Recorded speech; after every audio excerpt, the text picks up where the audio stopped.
Tonight on Joy News Prime, some relatives of the Takoradi girls declared dead after they had gone missing for months. After finally getting to see their remains, insist their girls are not dead. When we were in Takoradi, it's a number of people. But a number of people now, they want, the person is coming purposely for the bombs. You see, either to see it, to identify it. But the moment we came here, they said, no, you can't go inside. But it's why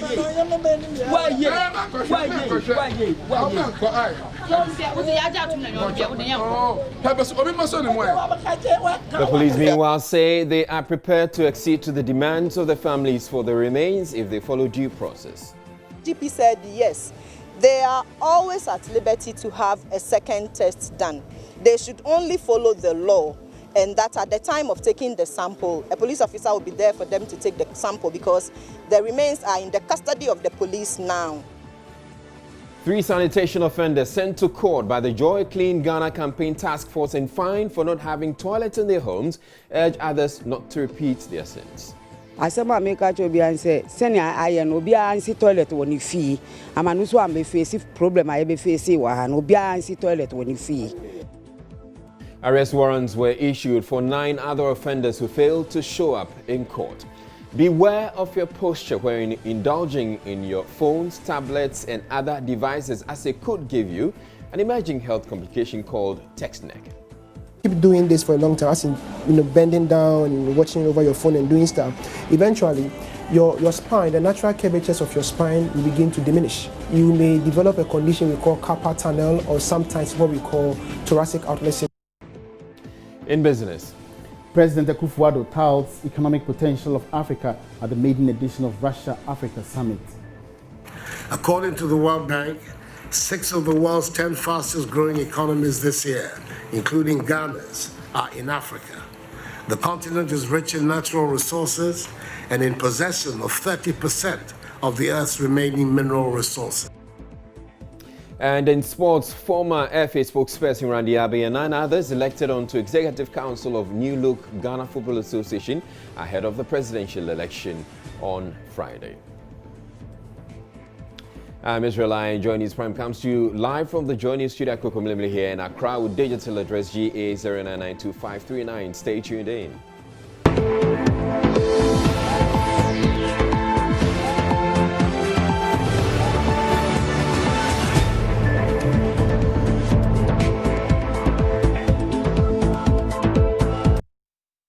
Relatives of the Takoradi girls who were recently declared dead, having gone missing for months, were left disappointed Thursday when they had to return home without their remains after a trip to the police headquarters in Accra. The relatives of 3 of the 4 girls met with the IGP to, among others, demand the skeletal remains as well as the DNA report, which confirmed that they were those of the girls. The IGP James Opongbonu, after a closed-door meeting where the relatives tabled their demands, directed that the families be sent to the police hospital morgue where they got to see their remains for the first time.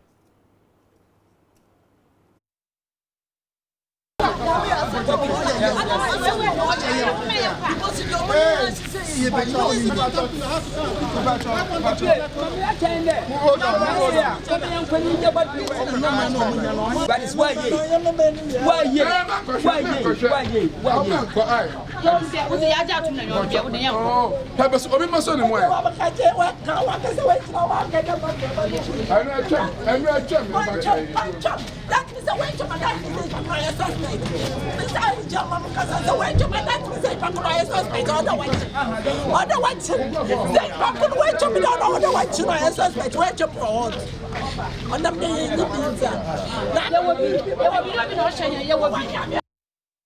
Director of Public Affairs at the Ghana Police Service, Shilabe Bachman, briefed the media on what transpired at the meeting with the IGP, explaining the CID is now focused on prosecuting those involved in the crime.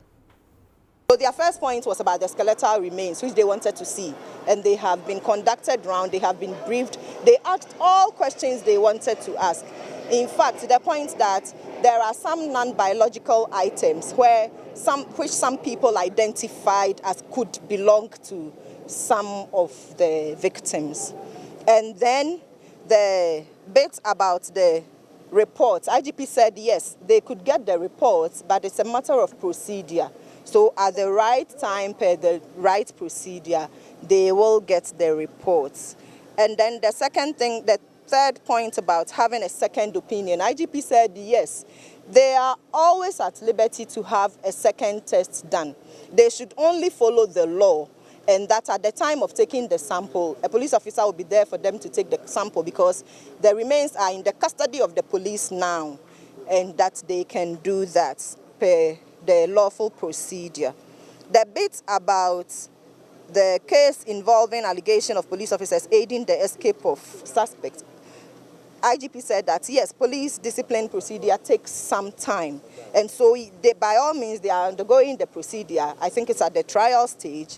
And so after the end of the trial, they will know which police officers were guilty or not and the punishment that would be leveled against them. And the thing about pronouncements made by certain officers, the IGP said, he is the head of the service. He apologized for all pronouncements that they see are in bad taste. Going forward, the objective is to secure justice, to secure conviction of all perpetrators involved in this. And so we expect the family to help in doing that, to which the family also agreed. Investigation is different from prosecution. Police, we are investigating, and the process has not ended, and it will not end until prosecution has taken over totally and every evidence. I am not a scientist to be able to tell how old skeletal remains are or not. To be honest, they were given all the opportunity to ask all the questions. There were two pathologists, including a civilian pathologist who was called to also be part of the process, and there was a DNA expert. So I believe that the questions they asked were answered. So the bit about whether the eye can tell how old skeletal remains are, that I cannot answer. Emmanuel Anza Kobna, the grandfather of Ruth Abaka, the first girl who went missing, gave a bit more detail as to why the remains could not be released to the families unless they've been able to secure a court order. You insist, but they told us that it's a court order. It's court order. So unless court approve, and they have a lot of work to do with the bones. They are going to witness the court with the bones, and they finish all the everything. Now that they have not completed, they have to charge the suspect. But without the bones, they can't do that. And without the court order, they cannot release the bones to us. So they will see to it that after their court actions, they will give the bones to her. Or another one is that if you accept that the bones is our relative, now you either accept it or deny it. So when you deny the bones, why do you take the bones? So you are going there to see and identify and rectify everything from the hospital. When you see that this is the bones, okay, this is my granddaughter, Ruth Abeka. I know the head, how he is, she is. So when you get to know everything, you come and pick it. That's all. Now, Riz Kwesing, the father of Ruth Love Kwesing, have insists they will go to court to secure the court order, saying they are not convinced that the remains are that of her daughter.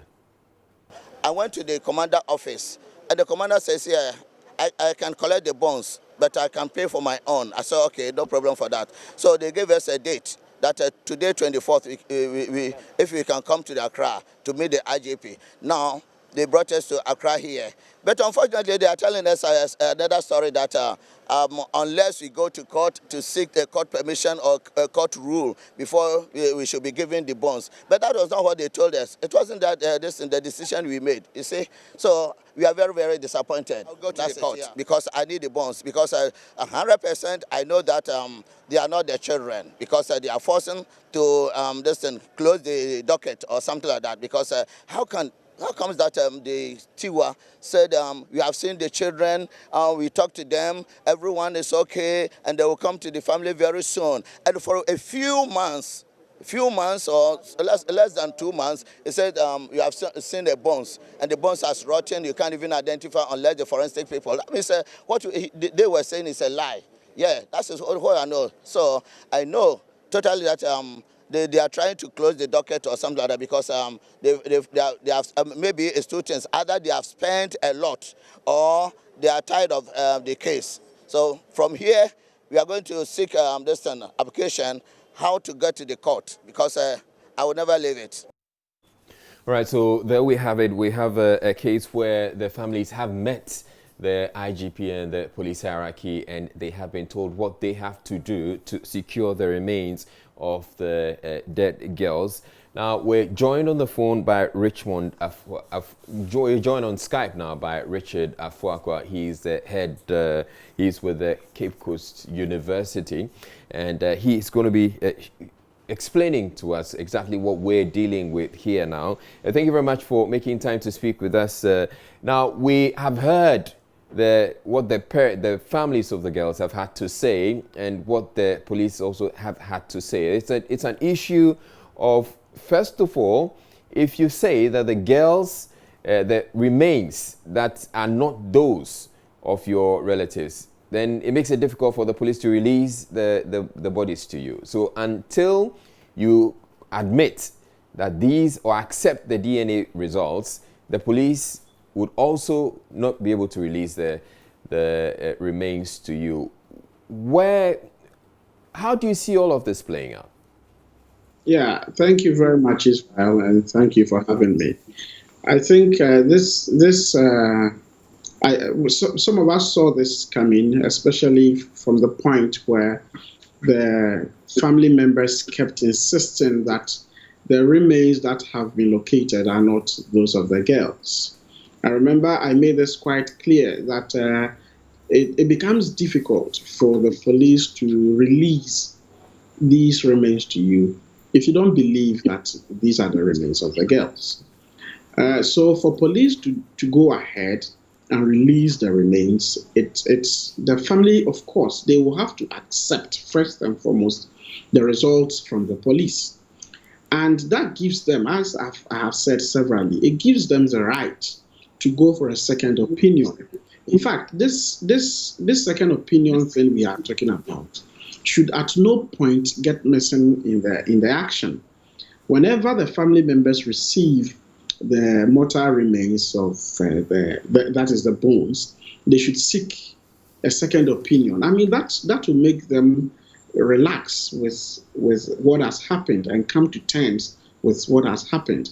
We shouldn't lose sight of the fact that the case is a case that police has to prosecute. So police will have to act very professionally in all of these. If you are going ahead to release these bones to a family which doesn't believe that the girls are dead, which family is a major stakeholder in this case, then one way or the other, you might be shooting yourself in the foot. So I think what the police has asked the family is quite fair. If you accept that these are the mortal remains of your family members, of course, we'll give them to you for whatever you want to do. You want to bury them, or you want a second opinion. I think that is fair. All right. Now, the other issue that's come up is that after seeing the remains, the families are saying that the remains look too old. Could there be any reason why this would happen? And indeed, if they are looking old, is that odd or is that out of place? Yes, Israel, up till now, we cannot tell exactly what the process has been for during the time the girls were kidnapped and to the point where the mortal remains were found. Nobody has been able to tell the clear story of what happened to the girls. Were their bodies directly dumped into the septic tank that we found them in, or were their bodies subjected to some form of chemical treatment before the bones were dumped into the septic tank in which they were found? Nobody has been able to establish that link, the process the bones or the body had to go through before they were located. So for the family to say the bones are too old, from my point of view, that is not too correct. I would expect the family at this point in time to consult a specialist. First and foremost, the families should get a lawyer, one. the families should get somebody who has in-depth knowledge about some of these forensic sciences. Because when the family was going there, one of the things they should have looked out for was to look at the dentition of the scars, the teeth. Because if, for example, I once took my child to the hospital to get a tooth removed, you know that my child has the first premolar removed from on the left side. So as I am going, this is what I am going to look out for. But whether the bones are brand new bones or old bones, it doesn't make a point here. Right. They should be looking for specific things to deny or to turn down the bones or accept the bones, not whether they are shining bright or they are too old. All right, and indeed the police also indicated that there were some non-biological remains which they also showed to the relatives. You have seen the bones, and I'm sure you have also seen the non-biological remains. Are you able to shed a bit more light on that? Well, I cannot tell on live TV whether or not I have seen the bones. All right. But if police showed them the non-biological evidence remains. I mean, I think we have all heard that there was some beads, some hair, and earrings, and others. And of course, they should be able to identify these as the beads or earrings, the personal belongings of the girls. These go to tell that the story the police is telling, that the bones they have found are bones of the girls. It goes to put some water into that story, you understand? Yeah. So, of course, if the bones were found at the same place, these non-biological remains were found, then it goes to tell a story. And at this point, I think we all will have to tell the families to find experts. First and foremost, find a lawyer. Secondly, before they venture into some of these things, find somebody who has in-depth knowledge in the field to advise them. All right. Because they can't keep going with a layman's view all the time. All right. Thank you very much, Dr. Richard Afuakwa. He's the head of the Forensic Science Department of the University of Cape Coast, and he was making reference to a lawyer. Fortunately, we have a private legal practitioner, Martin Pebu. He's joining us on phone. Thank you very much, Mr. Pebu, for making time to speak with us. What advice would you want to give, or would you give to the families? Because they find themselves in a situation where, in one breath, they're saying that the remains are not that of their relatives, and yet they would want the remains to be handed over to them. And the police are saying that that can't happen. How would you advise the families? Yes. So looking at it, the police are right, and the family advise the family to go to court for a court order. Yes. Right? Yes. To be able to access the remains in order for the family to conduct their own DNA test. Yes, that's the right place to start, because as you rightly put it, in one breath they are saying these are not the remains of our children. Then in another breath they are saying, oh, release the remains to us.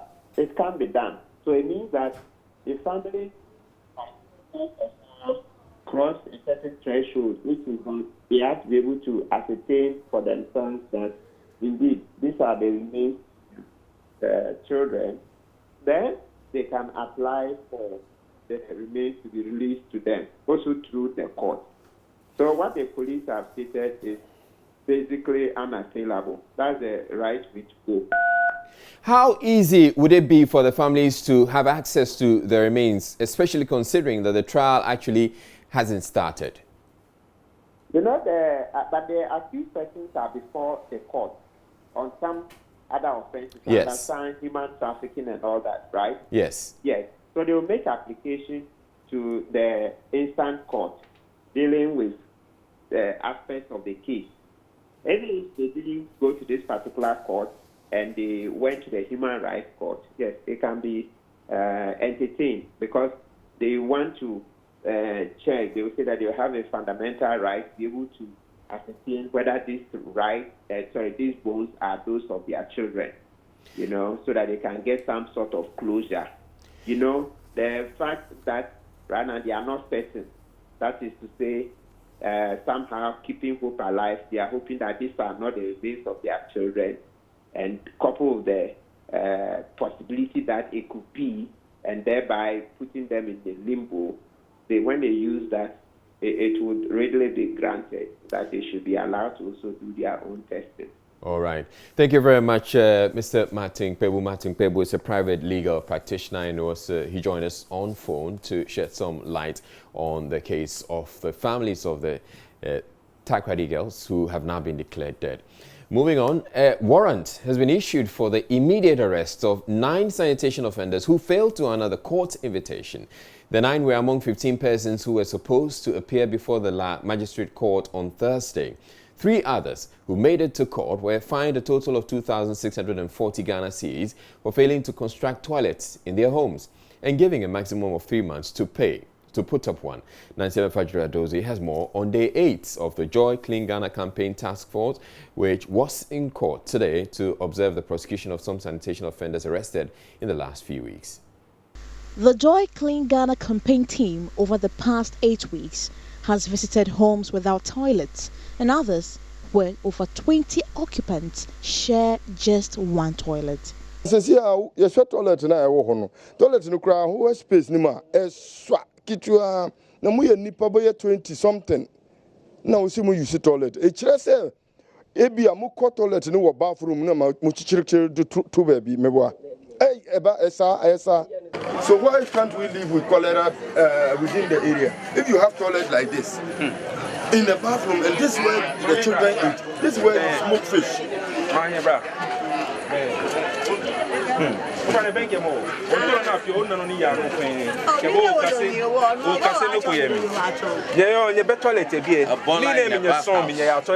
can you put a boiler in a bathroom? So are we the people who carry the toilet and came and put it?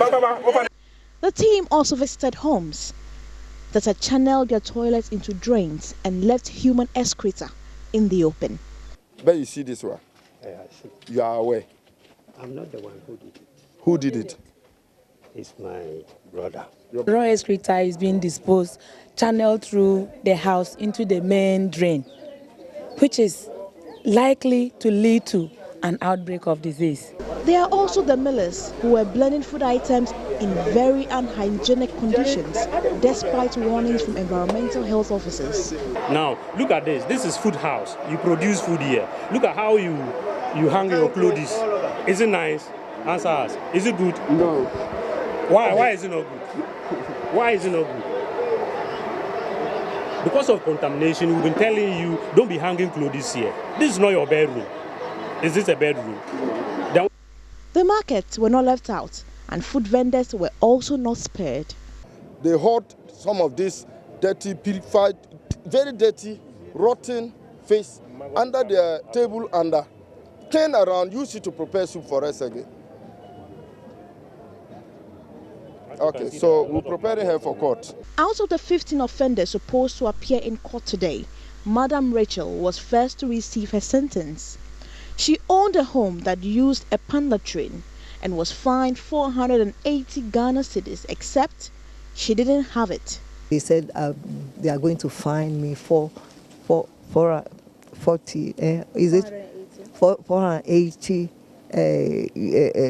Ghana cedis. Even I yelled there. Because I was surprised. Because I can't say my fault in that way. So I just yelled because I don't have even at that time I don't have even 20 Ghana on me, and saying you are finding me 480 cedis. There is also Victor Quay, who manages a family house but built a water closet for his own use, leaving the tenants to find their own place of convenience. Unit. So it means that you are the landlord, you are having access to the WC, but most of the tenants in the house do not have access to the WC. Our law says that once you are prepared to rent a room for somebody to stay in, you have to provide latrine facility, approved bathroom, and the tenant, before you hand over the room to the tenant, where you rent a room, okay, to a tenant, and you haven't made provision for toilet and bathroom facility for a tenant, it means you are asking him to defecate in the open. Please, what I say that I'm still saying that the land is not for me, please. But we have some people building the house there. They give the land to use to come and stay in the house. He, however, did not understand he was at fault. My great grandmother is called Amakwando. He is the one who built the house. But as for me, we are just there. When all our fathers died, they said, oh, let somebody, yes. By the time the court had suspended proceedings, Gilbert Tete had been bailed by his siblings, who paid a fine tune of 1,080 Ghana cedis. Yes, he enquire toilet no. After 2 months, every day no. Every day. You bet you 6 million. 6 million. And you know, every day from today, Sika you final one. So which year? Now you 2 months you banner one constructed toilet. Now every day be which you 600 until say we constructed toilet no. And to know we call your toilet no. Are you ready with your fine to pay? When you Sika which your fine no. The siblings have vowed to build a toilet as they do not want to find themselves in this situation again. Asema make cho bia say senior aye no bia ansi toilet woni fie amanu so am be face problem aye be face wa ha no bia ansi toilet woni fie. For the 9 offenders who failed to show up, Inspector Asitanga says his men and police will ensure they are made to face the law. We then arrange with the court, then we'll effect the arrest night before the court hearing. Then we'll put all of them behind bars. And then we'll forward them back to court here. So you could be next in court. Stay clean and don't be caught in the web. You see it everywhere. People hunched over their cell phones and computers for several hours. It is the leading cause of a new health condition commonly referred to as text neck. Joy News' Komla Dome explores the phenomenon, which he reports is sending many people to hospital with back and neck complications. Most people look on their phones with their heads bent forward for long hours on a daily basis. And you might not realize that, because even with desktop computers and laptops, it is nearly the same.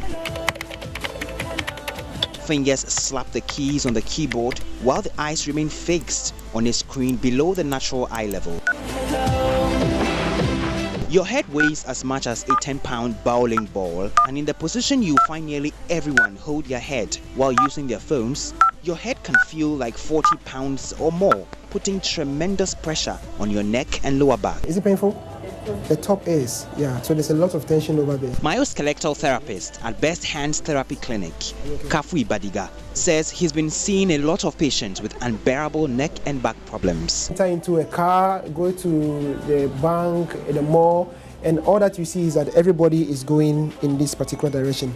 Now, apart from the text neck, we have a term that we also call the flexaholic society. It's like we are gradually going in this particular manner or format. When you keep doing this for a long time, as in bending down and watching over your phone and doing stuff, eventually your spine, the natural curvatures of your spine will begin to diminish. That's the first thing. Now you're going to have a lot of tension build up in the neck. A lot of pressure is going to be put on the disc and the nerves in your neck. And then not that alone, you are going to have your shoulders rounded. Okay, the rounding of the shoulder, the openings or the foramens for which you have the nerves branching through are going to reduce. And that is going to put a lot of pressure, on your nerves. Now, what happens with is that eventually you may develop a condition we call carpal tunnel, or sometimes what we call thoracic outlet syndrome.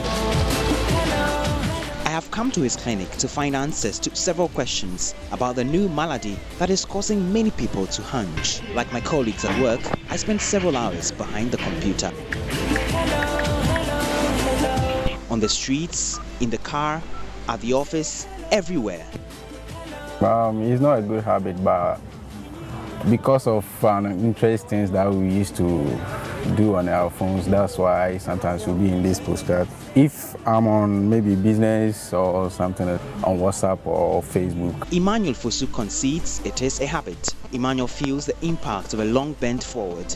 Because sometimes I even be on my phone, then I feel pain on my neck and even my back. Yeah. Sometimes I even think, I think it's a pain, so I used to take a painkiller and sort of, yeah. It's supposed to be straight, yes. But you can realize that there are some curvatures that is actually taking place within it. So we will call this one lumbar scoliosis. This neck is kind of okay, but if you look at it from this particular angle, the person has still got some amount of curvature, good curvature inside. So if you bend the neck this way and there's an amount of curve you had in your leg, then that means you don't have enough curvatures. But if it is caught early, then by way of therapy, by way of good stretches and corrective exercises, we can get the person, relieved of the symptom. People like Emmanuel mirror the bigger picture of a country and its people, gradually causing their neck and back discomfort and pain that could lead to long-term spine problems. What that you just need is a cloth or a very light towel, as I'm holding. Okay, then when you just fold it around it, and then you just put it right at the base of your neck. Okay, just hold it gently, and then you begin to move your neck all over it. Okay, you do that. So you can repeat this exercise for like 15 seconds, doing about 10 counts in all. And then one of the things that also adds up to that is that, a stretch. Position yourself this way,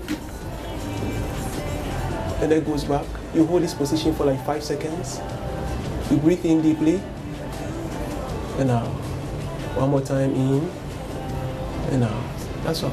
So you do that, the shoulder moves back, the neck also moves back, the posture is corrected, and you are good. Myoskeletal therapist Kafui Badiga gives some remedies. Ideally, we are supposed to actually hold them closer to almost to the eye level, ideally.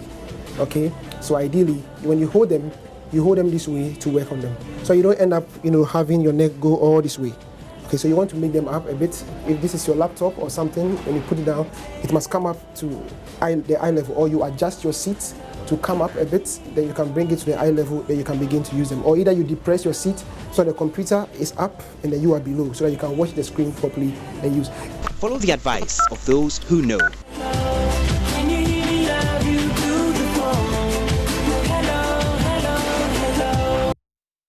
Now, the unemployed nurses who were arrested last Monday for picketing the health ministry have appealed to President Akufo-Addo to intervene in the matter. The nurses had to report to the police for further interrogation Friday. The nurses stormed the health ministry in a bid to pile pressure on government to employ them and were subsequently arrested by the police. President of the association, Sugri Abdul Rafiq, is asking government to temper justice with mercy. He spoke with Kwesi Parker-Wilson. We find it very difficult assisting ourselves at home to cater for our needs, and most of us borrow money from financial institutions and then relatives to cater for our school fees. So most of these financial institutions are following us up for their monies. So it's not easy staying at home. It's not easy at all. I see. I know you were arrested. You've been granted bail. What has been the process now? Yeah, actually we were arrested on Monday, granted bail the same day. We were asked to come back on Tuesday, we went. We were asked to come back on Wednesday, we went. And Wednesday when we went, we were told that they are putting measures in place to arrange us before court. And in fact, it's very sad. Myself, 4 other executives, and then 1 member was arrested. And at this particular point, I just want to make an appeal to the President of the Republic, His Excellency Nana Addo Dankwa Akufo-Addo. We are his children and we are citizens as well. We are pleading with him to call on the police to set us free.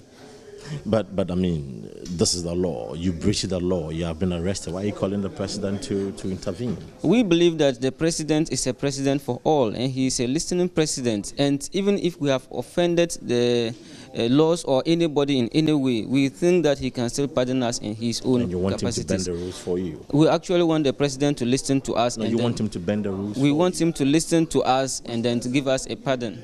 Now, the motivation to go green has increasingly become part of many organizations' corporate social responsibility. That includes the various agencies of the United Nations which have adopted eco-friendly practices they say is reducing their cost. From directing their staff to use only paper cups or their own water bottles to using fuel-efficient saloon cars, the global body is reaping huge benefits, as Joy News editor Araba Kumsing found out. The need to go green is increasingly becoming important because of climate change and how it's affecting the way we live. Some organizations are going eco-friendly, and the UN and its agencies is not left out. Today, I'm here to find out what specific actions they are taking to ensure an eco-friendly environment. Join me. The decision to prioritize environmental conservation was born out of an appeal from the headquarters of the UN to its global offices to go green and do away with single-use plastics. Not surprising, as it features highly in its Agenda 2030 and Sustainable Development Goals of protecting the planet. Paolo Della Stella leads the Environment and Climate team at the UNDP here in Ghana. At the office, one of the initiatives that we are currently doing is how we can gradually phase out the use of single-use plastic, like plastic bottles, for example. If any times you go to meetings and you see that every person has a small bottle, how, for example, among staff can we encourage the use of reusable bottles, like the one that, for example, I'm using, so that they just use that one and they just need to fill it with the dispensers. Or also when we have meetings with outsider people, we can provide glasses or paper cups to do that. But adopting eco-friendly practices didn't come easy initially to staff members, as he reveals. When it comes to changing practices and behaviors, is not something that you can do overnight, and you can just tell staff overnight you cannot use single-use plastic anymore. You have to do it in a gradual process for people to feel comfortable in terms of what they are doing and in terms of changing their practices. The reaction was not too much of the pushback type. Hadiya Gariba is project engineer for the UN Office for Project Services, and she tells me the impact of their decision goes beyond staff. Other measures we have adopted, when we have activities here in the office, we no more go for drinks in plastic bottles. Yes. We have an agreement with people who come in to give us service in terms of catering. So the caterer comes in with ceramic plates, with stainless steel cutleries. So we don't need to use disposable plates. We don't need to use disposable cutleries. At each office I visited, I noticed the waste had been segregated with bins with clearly marked inscriptions such as general waste, plastic waste, and metal waste placed at vantage points. This is for the plastic, this is for the paper, and then anything that we cannot recycle, we have the general waste. Okay. We also have for organic, like the food waste, but then we don't keep that in offices. We have it outside in some places, so people actually have to go and throw the organic inside and then put into the general waste. The UN has also reduced the number of their sport utility vehicles, or SUVs, to fuel-efficient saloon cars and installed eco-savers in all their air conditioners, reducing fuel and electricity consumption. Camille Sani is head of administration at UNICEF. The immediate impact has to do with cost saving, means that we would have enough funds to channel it into delivering more results for our children and women. And then the second is, that is most important, to protect the environment for our future children. As the UN Day is observed globally today, the organization has chosen a theme it believes will resonate with all: a clean environment for a healthy living, our collective responsibility. Hadiya reiterates why other organizations must follow in their steps and adopt eco-friendly practices. Positive venture in terms of our livelihoods in the near future. Positive venture in terms of you reaping it, the benefit of it at the end of the day. Look at the practices we are going through. We are harvesting rainwater. So at the end of the month, we have to make payments to Ghana Water Company. We are reducing the cost of our water. We are using LED bulbs. At the end of the month, when we have to make payments to Electricity Company of Ghana, we are paying less because it's highly energy efficient. The UN here in Ghana is showing the way, but it remains to be seen if other organizations will follow in their steps as authorities gear up efforts to make the country's cities clean. Araba Kumsin, Joy News, Accra. The Community Water and Sanitation Agency has revealed it's now working on a plan that will ensure that rural households enjoy water without paying for it. Board chairman of the agency, Takoradi Yankee, says this move can only be achieved by effective collaboration among water and sanitation agencies across the country. He was speaking at the agency's maiden annual general meeting in Accra. There's more in this report.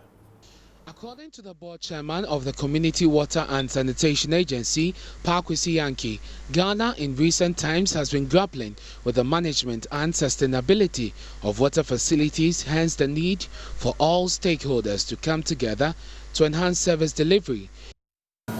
When the president was told about this and he's aware, and he went to go and see fiscally whether this was being done. So he went to northern region to go to all the areas that we said we were deploying. He realized that yes, we went to central region and to Ajumakun, to Apam, and all those places where we are doing all these pipe works to verify himself whether this, and I think he came back and is very happy with Community Water and Sanitation Agency.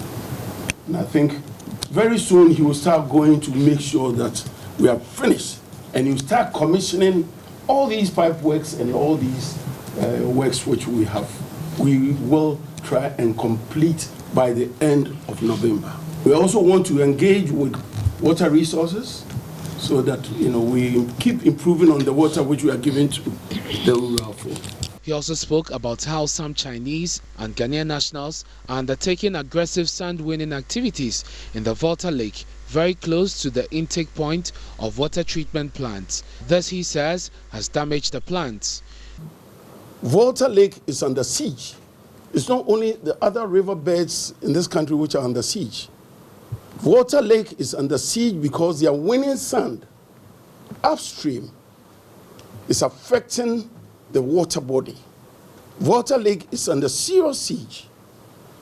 The Chinese are also fishing in the lake. Their cages are inside the lake. They are feeding them with soybeans and chemicals upstream. What we are doing is that once we start treating, and what we do is that when we done the test, we see that there are nitrate contents in the water that we are giving out to the people, our communities.